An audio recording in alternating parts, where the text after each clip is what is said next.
Deputy commissioner probation excise స్మితక్ వారి ఆదేశాల మేరకు ప్రొబేషన్ ఎక్సైజ్ రామాయంపేట డివిజన్ పరిధిలోని ఎక్సైజ్ అధికారుల ఆకస్మిక దాడిలో భాగంగా పట్టుబడ్డ స్క్రాప్ కండిషన్ ద్విచక్ర వాహనాలు బజాజ్ సిటీ 100 టీవీఎస్ ఎక్సెల్ 2 వాహనాలను రామాయంపేట పట్టణ ఎక్సైజ్ కార్యాలయంలో excise CI Narender Reddy, SI Vijay సిద్ధార్థల ఆధ్వర్యంలో 11వ తేదీన ఉదయం 11 గంటలకు బహిరంగ వేలం జరుగుతుందని ఎక్సైజ్ ఎస్ఐ విజయ్ సిద్ధార్థ తెలిపారు.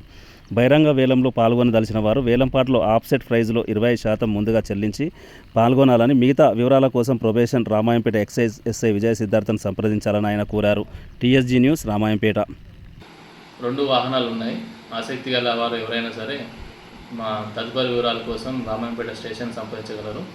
11వ తారీఖు నాడు ఉదయం 10 గంటల ప్రాంతంలో వేలం నిర్వహించడం జరుగుతుంది.